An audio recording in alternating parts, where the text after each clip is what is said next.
Hey guys, it's Matt from Train Sim Society and welcome back to the channel, or welcome if you're new. So today we're going to be diving into the brand new BR194/E94 Railtour pack for Train Sim World 5. This is from TSG and the add-on actually released back on the 24th for $24.99 US on Steam, Epic Games, Xbox Series X and S, and PlayStation 5. So what exactly are you going to get from this add-on pack? Well, you're going to get two locomotives. First is the DRG BR194, which is a backdated version of the OBB 1020 seen in Mittenwaldbahn, now present in a plain dark green livery with visual and mechanical differences throughout. Now think older pantograph systems, weaker electric brake, semi-permanent lighting with manual red filters, manual overload reset, and a much more analog cab setup. It's very much a 1940s, 50s style crocodile loco. Now, second is the E94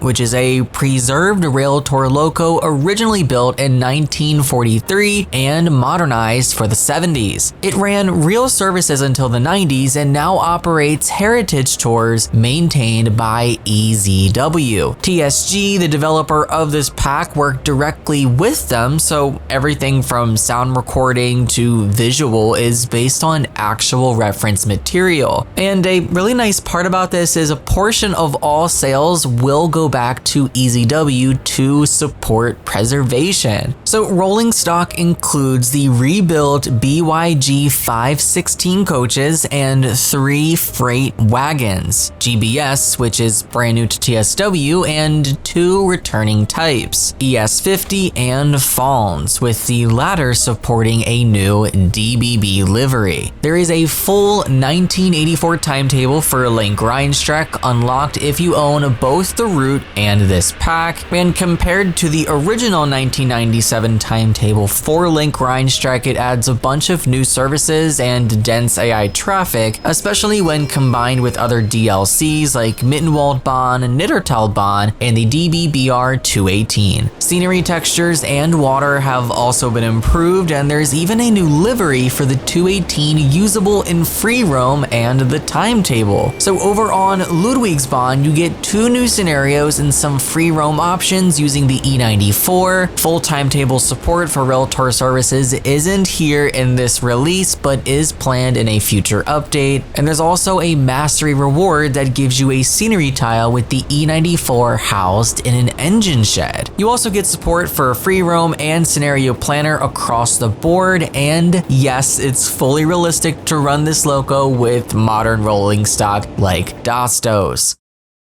So I want to talk issues first. Let's get the negativity out of the way now and save the positivity for later. The tutorials are broken, at least to me. I couldn't complete either one of them. Both had stuck objectives, one for setting the reverser forward and another for releasing the train brake. No matter what I tried using the mouse, keyboard shortcuts, or even driving around, the objective never actually cleared. And I think that's a pretty bad look for a loco this complex, especially when it's marketed on realism and mechanical depth. Now, the next issue, the new journey, which is called Heavy Duty on Link Rheinstreck. All the timetable services in this journey have 0 score values. Bronze, silver, and gold medal goals are all just blank. You still get a check mark for completing them, but there's no scoring and no medals. And in my opinion, for a $25 product, it just feels kind of cheap and unfinished.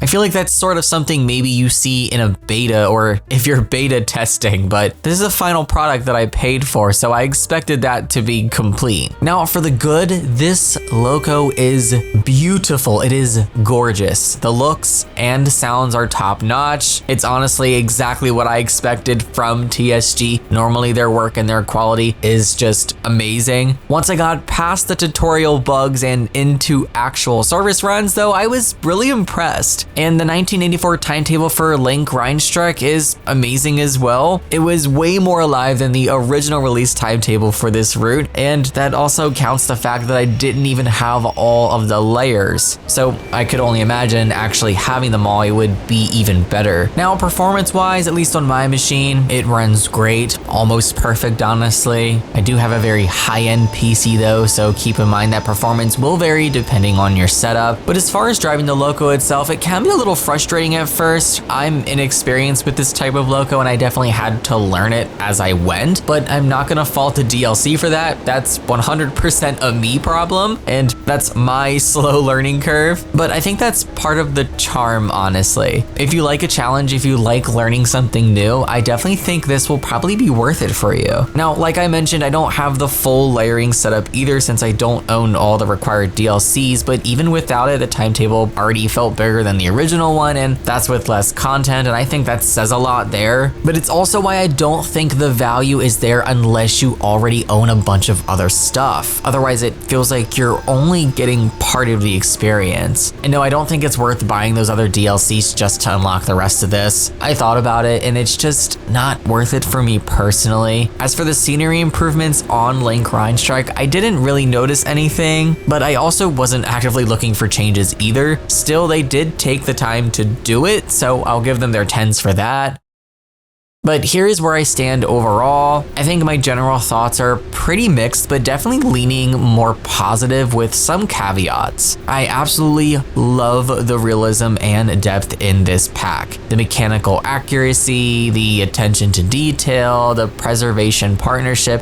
I think this is easily one of the most authentic electric locomotives we've seen in TSW, and I really respect the work that TSG put into this and into a lot of their other packs as well. The braking system, pantograph mechanics, even the overload reset, it all feels alive and detailed, and I love the flexibility of using the E94 for both historic and modern Railtour runs. But with that said, the layering requirements are an issue. You need multiple DLCs to unlock the full timetable, and for casual players, that's a pretty big ask. The pack being Gen 9 only also limits access as well, and even for those who can't play it, the complexity might turn some folks away. But it's important to note that going into this is not a plug and play kind of experience. It does demand effort and understanding, and with the tutorials broken, it's not exactly welcoming to new players. The price also feels a bit steep for what you get. I'd have preferred to see more bundled content to help justify the cost, especially since so much of the timetable depends on owning other routes. So honestly, I have to say, I'm on the fence with this one. I can't recommend it outright, but also I'm not gonna say don't buy it. It really depends on how important this kind of historical content is for you personally. But for me, I refunded it. Everything together, the tutorial bugs, the scoreless journey, not including the scenarios, the scores did work for those, thankfully. The DLC stacking and the price, it just didn't feel like much value to me personally overall, but I wanted to at least give it a try so I could review it. Now, if that ever does drop to $9.99, I think that's an easy yes for me though. It also makes me happy that there is rail driver support for it, though some of the controllers are a little bit weird, and I think now is a good time to bring this up because I'm pretty sure TSG also made the Expert DBBR 101, which mostly still doesn't have rail driver support, and I have to express is very disappointing, and I don't use it much because of that. There's only one variant, the more modern variant, that has that rail driver support, and that's the only one that I can use because I only play with my custom controller. So TSG, if you're watching this, please go back and expedite that because I want to get my money's worth out of that too. And I think at this point, everything should be launching with rail driver support. But let me know your thoughts down below and where you stand on this DLC. Are you picking this one up? Have you, or are you holding off for a sale? That's gonna be it from me for this. Thank you so much for clicking and watching. Take care and happy rail simming, guys.